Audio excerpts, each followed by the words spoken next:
ये तस्वीरें हमारे जहाँ पे छात्रावास और यहाँ पे पहुँचे देख सकते हैं काफ़ी बच्चे हैं यहाँ पे अलग अलग यहाँ पे बच्चे हैं तस्वीरें हम आपको दिखा रहे हैं आपको तस्वीरें अंदर।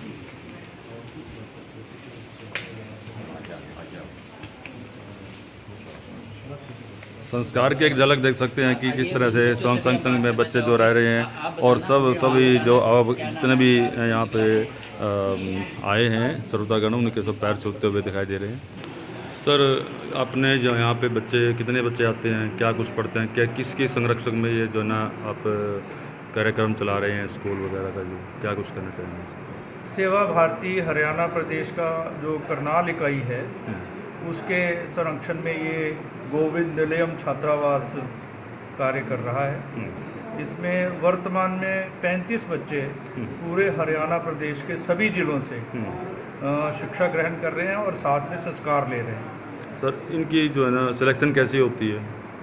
इस वर्ष हमने पूरे हरियाणा प्रांत से अलग अलग जिलों से बच्चों के आवेदन मंगवाए थे सेवा भारती के माध्यम से।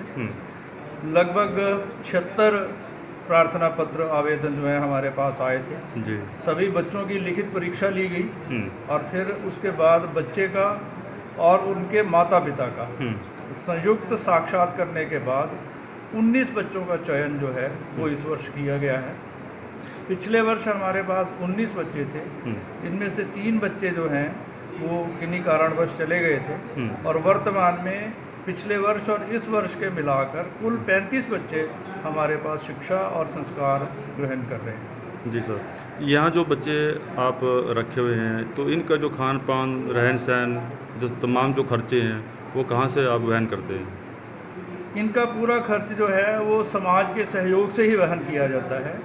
सेवा भारती जो है समाज के अलग अलग लोगों से थोड़े थोड़े पैसे एकत्रित करके इन बच्चों के पूरे खर्च का जो है वो जिम्मा उठाए हुए हैं। समाज के धन्यवाद दिए हम अपने तरफ से यह सेवा भारती जो है अपनी तरफ से कुछ नहीं करती है, समाज के सहयोग से ही ये जो कार्य है ये चल रहा है। सामान्य जो स्कूल में बच्चे पढ़ते हैं, चाहे वो कॉन्वेंट स्कूल में पढ़ रहे हैं, सरकारी स्कूल में पढ़ रहे हैं या कोई प्राइवेट स्कूल में पढ़ रहे हैं, उनमें और इन बच्चों में क्या अंतर है? इन बच्चों की जो एकेडमिक एजुकेशन है उसका तो हम ध्यान रखते ही हैं। हमारे 35 बच्चों में से सभी बच्चे Vivekananda senior secondary school scooter market और SD आदर्श स्कूल वहाँ पढ़ रहे हैं। तो वहाँ से ये स्कूली शिक्षा ग्रहण करके आते हैं और यहाँ पे हम इनके संस्कार का पूरा ध्यान रखते हैं। सुबह 5 बजे से लेकर रात 10 बजे तक इनकी जो दिनचर्या है वो तय होती है और सारे इस कार्यक्रम में ये बच्चे हिंदू निष्ठ बने, हमारे धार्मिक संस्कार ग्रहण करें, इसी बात को ध्यान में रखते हुए इनकी दिनचर्या तय की गई है। सुबह 5:30 बजे ये अपने राष्ट्रीय स्वयंसेवक संघ की शाखा में जाते हैं, उसके बाद नाश्ता करने के बाद स्कूल जाते हैं, दोपहर आने के बाद थोड़ा सोने के बाद फिर इनकी जो शिक्षा है उसका ध्यान रखा जाता है। शाम को फिर इनकी जो हमारे सेवा भारती के कार्यकर्ता हैं वो इनको ट्यूशन देने के लिए, ट्यूशन नहीं मैं कहूँगा, इनका मार्गदर्शन करने के लिए आते हैं। इनके जिन विषयों में कमी रहती है वो पढ़ाते हैं। शाम को फिर सभी बच्चे स्वामी अमृतानंद जी जो कि हमारे राष्ट्रीय हरियाणा क्षेत्र के उपाध्यक्ष हैं, उनके मार्गदर्शन में बैठ के चर्चा करते हैं, जो वर्तमान विषय हैं उनके बारे में सोचते हैं और संस्कार की बातें जो हैं वो कहानियों के माध्यम से, किस्सों के माध्यम से, अपने इतिहास के माध्यम से सीखने का प्रयास करते हैं।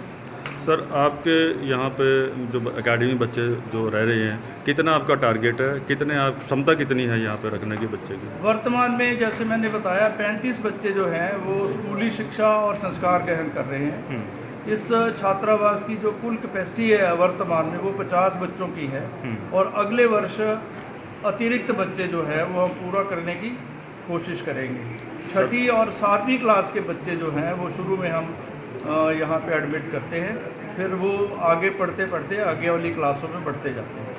सर आपका क्या नाम है सर, क्या दायित्व है? मेरा नाम सुरेश पुरी है जी। मेरे पास कुरुक्षेत्र विभाग के सह विभाग प्रमुख के नाते दायित्व है। कुरुक्षेत्र विभाग में 4 जिले आते हैं, कुरुक्षेत्र, करनाल, पानीपत, और कैथल। Thank you sir. तो तस्वीरों में आप देख सकते हैं कि ये बच्चों के जो यहाँ बच्चे रह रहे हैं उनके शयन कक्ष है, और हम अब बच्चों से भी जानना चाहेंगे क्योंकि बच्चे यहाँ पे आ चुके हैं। हम बच्चों से भी जानना चाहेंगे। बेटा आपका क्या नाम है? वंश। आपके डैडी का नाम क्या है? जी? कल्लू। कहाँ से आए हैं आप? पंचकुला से। तो यहाँ पे आप कौन सी क्लास में पढ़ रहे हैं? 6th में। तो सुबह कितने बजे उठते हो आप? 5 बजे उठते हैं। 5 बजे उठते हैं। सबसे पहले क्या करते हो? सबसे पहले सुबह उठ के बिस्तर ठीक करते हैं, फिर वो नीचे जाते हैं, थोड़ा सा व्यायाम करके ऊपर आते हैं, फिर नहा के स्कूल जाते हैं। तो इससे पहले बेटा आपका नाम क्या है? रजनीश। आप कहाँ से आए हैं? फरीदाबाद। तो आप कौन सी क्लास में पढ़ते थे वहाँ पे? 5th में। 5th में पढ़ते थे। कौन से स्कूल में पढ़ते थे? Ganga Devi public school. तो वहाँ से आप यहाँ आए हैं, तो आपको यहाँ आकर के कैसा महसूस हो रहा है? बहुत अच्छा। अच्छा लग रहा है। तो यहाँ पे जो एक्टिविटी आप करवाई जाती है, क्या वहाँ स्कूल में थी इस तरह की? नहीं। वहाँ पे नहीं थी। बेटा आपका क्या नाम है? सोनू। सोनू। कहाँ से आए आप? गुरुग्राम। गुरुग्राम, गुड़गांव। तो आप कौन सी क्लास में पढ़ते थे वहाँ पे? 5th में पढ़ते थे। तो यहाँ पे कौन सी क्लास में पढ़ रहे हो? 6th में पढ़ रहे हो। तो आप ये बताएं कि आपने अभी तक उस स्कूल में यहाँ पे आप जो शिक्षा ग्रहण कर रहे हो, क्या अंतर लगा आपको यहाँ पे? यहाँ इस वाले स्कूल में अच्छी पढ़ाई होती है। पढ़ाई होती है, और उसके बाद सब कुछ सही होता है। सही होता है। एक्टिविटी भी अच्छी होती है। अलग से क्या कुछ सिखाया जा रहा है यहाँ पे? अलग से इंग्लिश, हम्म, संस्कृत उस वक्त पहले वाले स्कूल में संस्कृत नहीं सिखाते थे। वहाँ पे संस्कृत नहीं थी, यहाँ पे संस्कृत सिखाई जा रही है। तो आपको अच्छा लगता है ये सब्जेक्ट? हाँ। उसके बाद कोई गीता के श्लोक वगैरह भी सिखाए जाते हैं?